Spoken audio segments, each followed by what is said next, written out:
حدیث مبارکہ میں درج ہے کہ حضرت جبرائیل علیہ السلام نے رسول اللہ صلی اللہ علیہ وآلہ وسلم سے فرمایا، اے محمد صلی اللہ علیہ وسلم، آپ کی امت میں سے جو شخص اپنی زندگی میں ایک مرتبہ یہ کلمات پڑھ کر دعا کرے وہ یہ سمجھے اس نے گناہ کیے ہی نہیں، قیامت کے دن اس کا چہرہ صدیقین یا اولیاء اللہ کی مانند روشن ہوگا، لوگ سمجھیں گے یہ کوئی نبی یا فرشتہ ہے، اور ایک فرشتہ اعلان کرے گا کہ یہ بندہ بے حساب جنت میں داخل ہوگا۔ یہ کلمات ایسے برکت والے ہیں کہ اگر پانی پر پڑھ لیے جائیں تو پانی پر آگ جل جائے، زمین پر پڑھا جائے تو اپنے اندر کے محفوظ خزانے ظاہر کر دے۔ جو شخص ان کلمات کو دونوں عیدین پر 7 مرتبہ پڑھے گا، اللہ تعالیٰ اس کی تمام قضا نمازیں معاف فرما دے گا۔ یہ وہ عظیم کلمات ہیں جو شب معراج میں حضرت جبرائیل علیہ السلام نے حضور اقدس صلی اللہ علیہ وآلہ وسلم کو بتائے تھے۔ یہ حدیث مبارکہ 4 صحابہ کرام رضی اللہ تعالی عنہم سے ثابت ہے۔ وہ کلمات یہ ہیں: بسم اللہ الرحمن الرحیم، السلام علیکم ورحمۃ اللہ۔ محترم ناظرین، حدیث بخاری کی ایک روایت میں ہے کہ اللہ کے مقدس رسول تاجداری کائنات صلی اللہ تعالی علیہ وآلہ وسلم ممبر پر واعظ فرما رہے تھے کہ ایک دیہات کے رہنے والے اعرابی حاضر ہوئے اور عرض کیا، یا رسول اللہ، میں گناہ گار ہوں اور گناہ بھی بہت رکھتا ہوں۔ آپ نے بیٹھنے کے لیے فرمایا۔ جب آپ واعظ سے فارغ ہوئے تو آپ نے اس اعرابی کو یاد فرمایا۔ وہ حاضر ہوئے اور اپنا حال عرض کیا۔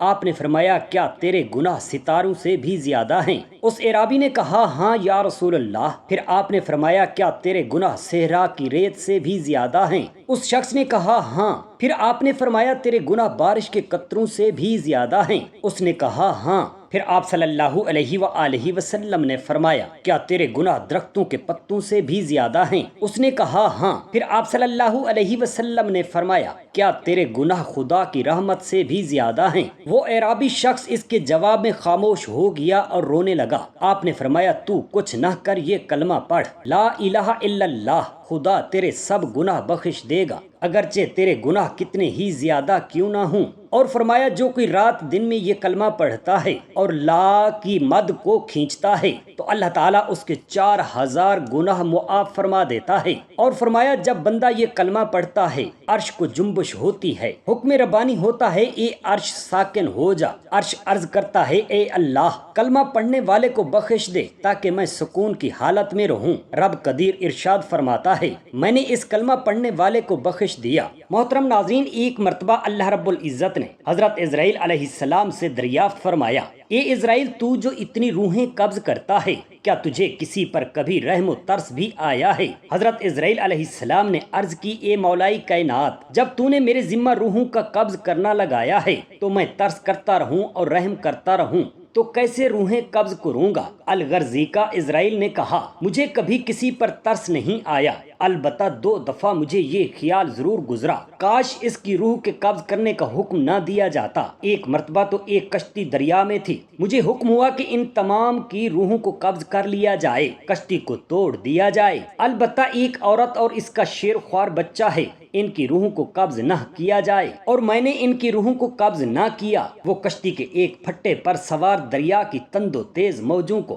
عبور کرتے ہوئے کنارے کی طرف رواں دواں ہیں، لیکن کنارے کے قریب پہنچنے پر حکم ہوا کہ عورت کی روح قبض کر لی جائے۔ اس وقت میرے دل میں خیال آیا کہ یہ شیر خوار بچہ اب کدھر جائے گا اور اپنی زندگی کیسے بسر کرے گا؟ دوسرا، مجھے کافر بادشاہ بخت نصر شداد بن عاد پر ترس آیا، جب اس نے رب کریم تیرے مقابل جنت تیار کرائی۔ اس کے تیار ہونے پر دیکھنے کے لیے گھوڑے پر سوار ہو کر جا رہا تھا، ابھی گھوڑے کے 2 پاؤں اندر تھے تو مجھے حکم ہوا کہ اس کی روح قبض کر لی جائے۔ اس وقت مجھے خیال گزرا کہ اگرچہ کافر تھا اور خدائی کا دعویٰ بھی کیا، لیکن بڑی محنت سے اس نے رب قدوس کی جنت کے مقابل جنت تیار کرائی، بڑا مال و دولت خرچ کیا، کاش کہ بیچارہ اسے دیکھ لیتا تو پھر مر جاتا۔ رب قدوس نے فرمایا، اے عزرائیل، تمہیں معلوم ہے کہ میں نے اس بچے سے کیا سلوک کیا؟ حضرت عزرائیل علیہ السلام نے عرض کیا، اے باری تعالیٰ، یہ مجھے معلوم نہیں۔ اللہ تعالیٰ نے فرمایا کہ جب وہ تختہ دریا کے کنارے کے پاس پہنچا،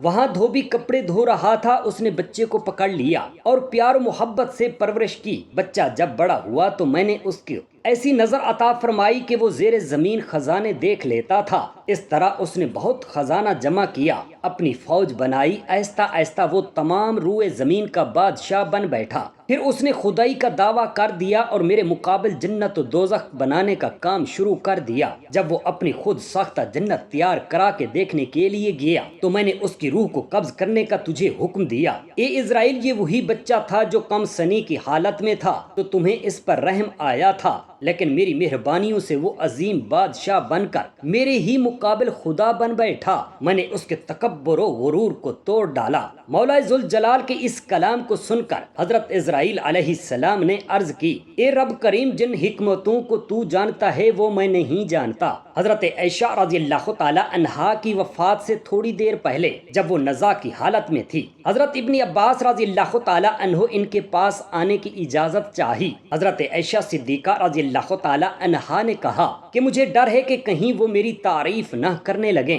کسی نے عرض کیا کہ رسول اللہ صلی اللہ علیہ وسلم کے چچا زاد بھائی ہیں اور خود بھی عزت دار ہیں، اس لیے آپ کو اجازت دے دینی چاہیے۔ اس پر انہوں نے کہا کہ پھر انہیں اندر بلا لو۔ حضرت ابن عباس رضی اللہ تعالی عنہما نے ان سے پوچھا کہ آپ کس حال میں ہیں؟ اس پر انہوں نے فرمایا کہ اگر میں خدا کے نزدیک اچھی ہوں تو سب ہی اچھا ہوگا۔ اس پر حضرت ابن عباس رضی اللہ تعالی عنہما نے کہا کہ انشاءاللہ آپ اچھی ہی ہیں۔ آپ رضی اللہ تعالی عنہا رسول اللہ صلی اللہ علیہ وسلم کی زوجہ مطہرہ ہیں، اور آپ رضی اللہ تعالی عنہا کے سوا حضور اقدس صلی اللہ علیہ وآلہ وسلم نے کسی کنواری عورت سے نکاح نہیں فرمایا، اور آپ کی برات قرآن مجید میں آسمان سے نازل ہوئی۔ حضرت ابن عباس رضی اللہ تعالی عنہما کے تشریف لے جانے کے بعد آپ کی خدمت میں حضرت ابن زبیر رضی اللہ تعالی عنہ حاضر ہوئے۔ حضرت عائشہ صدیقہ رضی اللہ تعالی عنہا نے ان سے فرمایا کہ ابھی ابھی ابن عباس آئے تھے اور میری تعریف کی، میں تو چاہتی ہوں کہ کاش میں ایک بھولی بصری گمنام ہوتی۔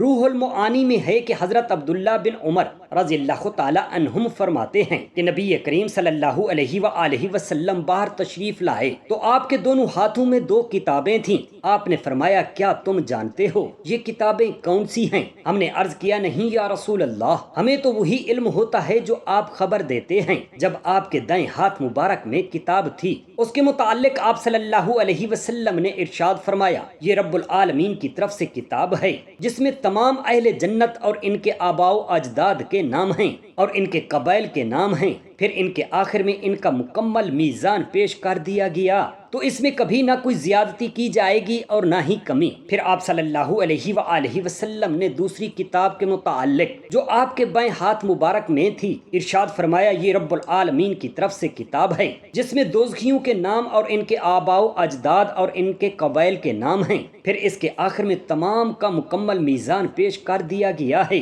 اس میں نہ کوئی زیادتی ہوگی اور نہ ہی کمی۔ ایک روایت میں ہے کہ حضرت ابو ہریرہ رضی اللہ تعالی عنہ سے مروی ہے کہ حضور اقدس صلی اللہ علیہ وآلہ وسلم نے فرمایا، قیامت کے دن اللہ تعالیٰ بندے کو اپنے قریب بلوا کر اس پر اپنا دست قدرت رکھے گا اور مخلوق سے چھپا کر اس کے سامنے اس کا اعمال نامہ لا کر فرمائے گا، اپنا نامہ اعمال پڑھ۔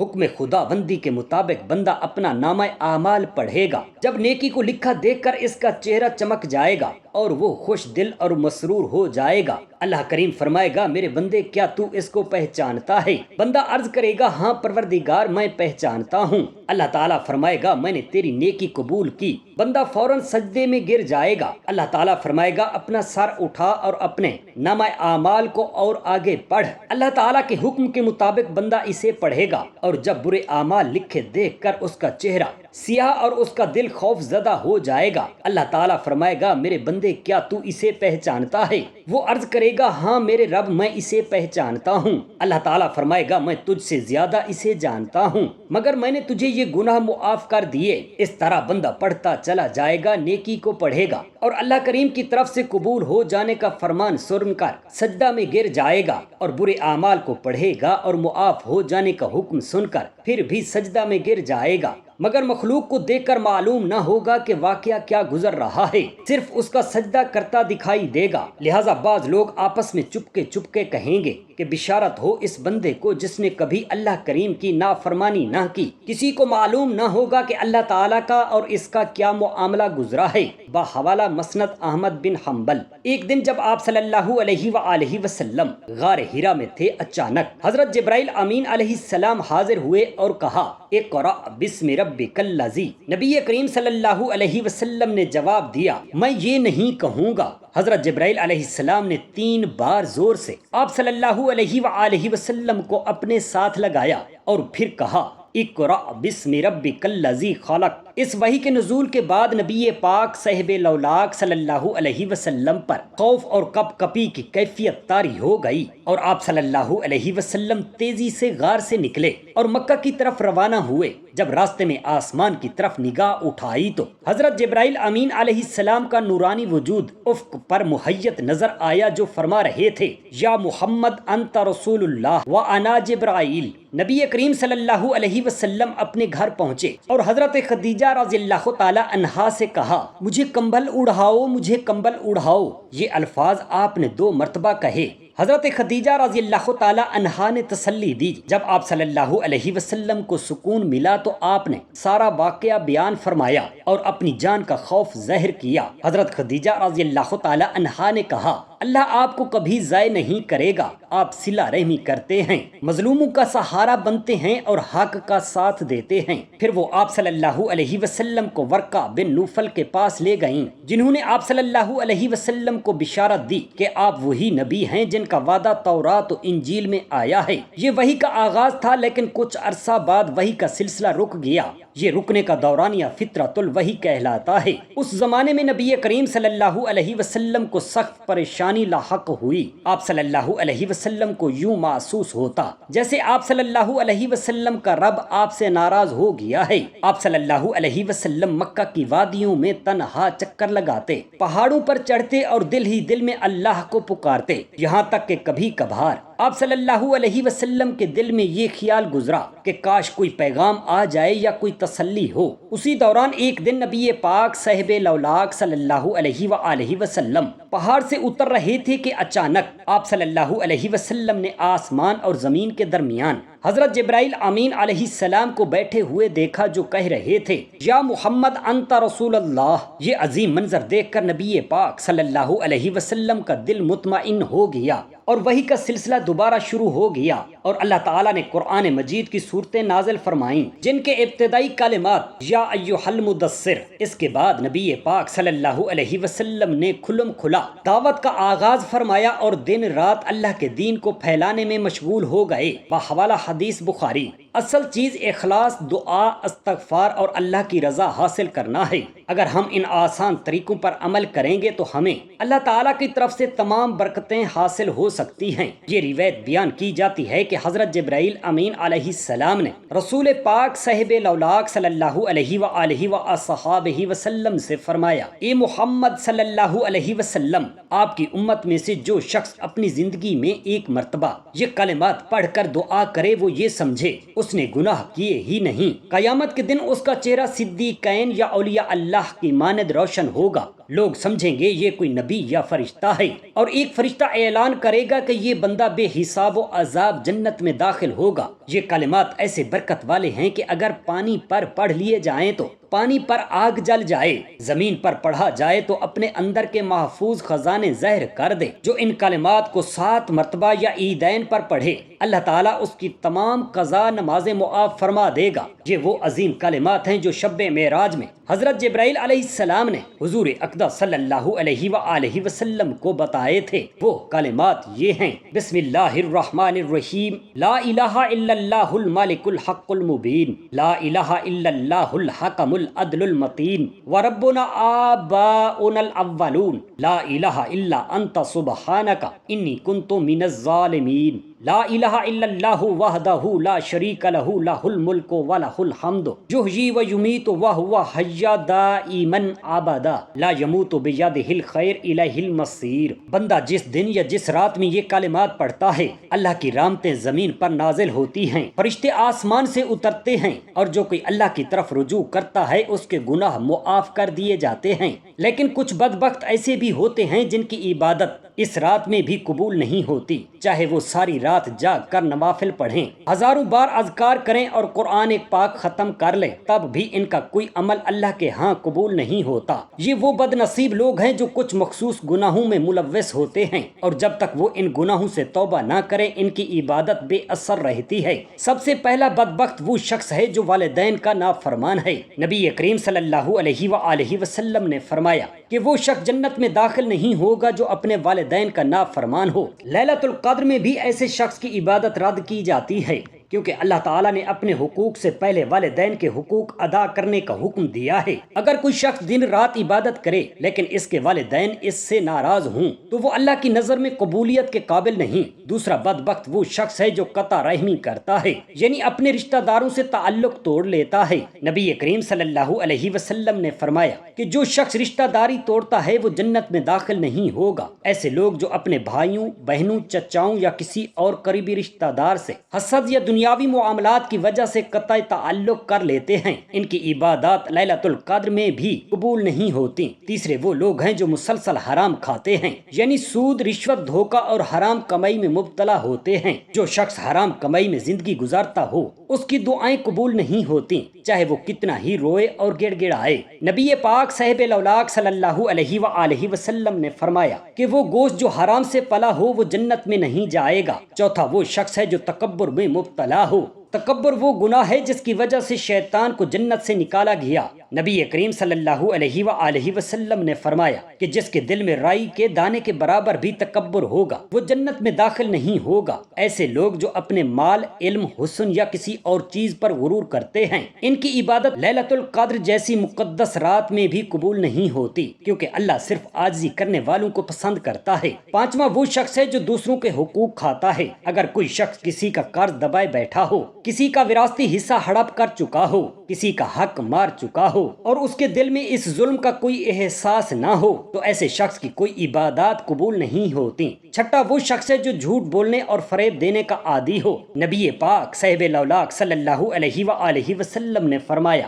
کہ جب بندہ مسلسل جھوٹ بولتا رہتا ہے تو اللہ کے ہاں وہ جھوٹا لکھ دیا جاتا ہے۔ جو لوگ دھوکہ، جھوٹ اور مکر میں زندگی گزارتے ہیں ان کی لیلۃ القدر جیسی مقدس رات میں بھی عبادات بے اثر ہو جاتی ہیں۔ ساتواں وہ شخص ہے جو کسی سے بغض اور کینہ رکھتا ہو۔ نبی کریم صلی اللہ علیہ وآلہ وسلم نے فرمایا کہ ہر پیر اور جمعرات کو بندوں کے اعمال اللہ کے حضور پیش کیے جاتے ہیں، لیکن وہ شخص جو کسی سے کینہ رکھتا ہو اس کا عمل روک دیا جاتا ہے اور کہا جاتا ہے کہ جب تک یہ آپس میں صلح نہ کریں ان کے اعمال کو قبول نہ کرو۔ آٹھواں وہ شخص ہے جو زنا اور بے حیائی میں مبتلا ہو۔ اللہ تعالیٰ نے فرمایا کہ زنا ایک گھنونا فعل ہے اور جو شخص اس میں ملوث ہو وہ اللہ تعالیٰ کی رحمت سے دور ہو جاتا ہے۔ اگر کوئی شخص بغیر توبہ کیے لیلۃ القدر جیسی مقدس رات میں بھی عبادت کرے تو اس کا کوئی فائدہ نہیں ہوتا۔ نواں وہ شخص ہے جو شراب اور نشے میں مبتلا ہو۔ نبی کریم صلی اللہ علیہ وآلہ وسلم نے فرمایا کہ جو شخص شراب پیتا ہے اس کی 40 دن تک کوئی نماز قبول نہیں ہوتی۔ اگر کوئی شرابی شخص لیلۃ القدر جیسی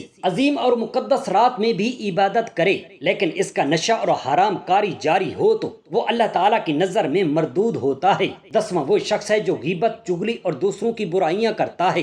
نبی کریم صلی اللہ علیہ وآلہ وسلم نے فرمایا کہ غیبت کرنا ایسا ہے جیسے اپنے مردہ بھائی کا گوشت کھاتا ہو۔ ایسے لوگ جو دوسروں کی عزتیں اچھالتے ہیں ان کی لیلۃ القدر جیسے عظیم مقدس راتوں میں بھی عبادت رد کر دی جاتی ہے۔ 11واں وہ شخص ہے جو ظلم اور زیادتی کرتا ہے۔ اگر کوئی شخص کسی پر ظلم کرتا ہے، کسی کا حق مارتا ہے یا کسی معصوم پر زیادتی کرتا ہے تو اس کی کوئی بھی عبادت قبول نہیں ہوتی، چاہے وہ لیلۃ القدر جیسی عظیم رات میں پوری رات سجدے میں کیوں نہ پڑا رہے۔ 12واں وہ شخص ہے جو نماز کو جان بوجھ کر چھوڑ دیتا ہے۔ حضور اقدس صلی اللہ علیہ وآلہ وسلم نے فرمایا کہ انسان اور کفر کے درمیان فرق نماز ہے۔ جو شخص جان بوجھ کر نماز چھوڑ دیتا ہے اس کی کوئی بھی نیکی اللہ کے ہاں قبول نہیں ہوتی۔ اگر کوئی شخص لیلۃ القدر جیسی عظیم رات میں بھی جاگ کر نفل نماز پڑھ چکا ہو لیکن وہ فرض نمازوں میں لاپرواہی کرتا ہو تو وہ بدبخت ہے۔ لیلۃ القدر ایک ایسا دروازہ ہے جو اللہ نے ہمیں دیا تاکہ ہم اپنے اعمال بدلیں، تاکہ اپنی آخرت سنوار سکیں اور اللہ کی قربت حاصل کر سکیں اور اطاعت حضرت محمد صلی اللہ علیہ وآلہ وسلم کے پیروکار بن سکیں، اور آپ صلی اللہ علیہ وآلہ وصحابہ وسلم کی ذات مبارکہ پر پرہیزگاری سے، ذوق و شوق سے، کثرت سے درود شریف پڑھنے کی اللہ تعالی ہم تمام مسلمان بہن بھائیوں کو توفیق عطا فرمائے۔ آمین یا رب العالمین۔ جزاک اللہ خیرا کثیرا۔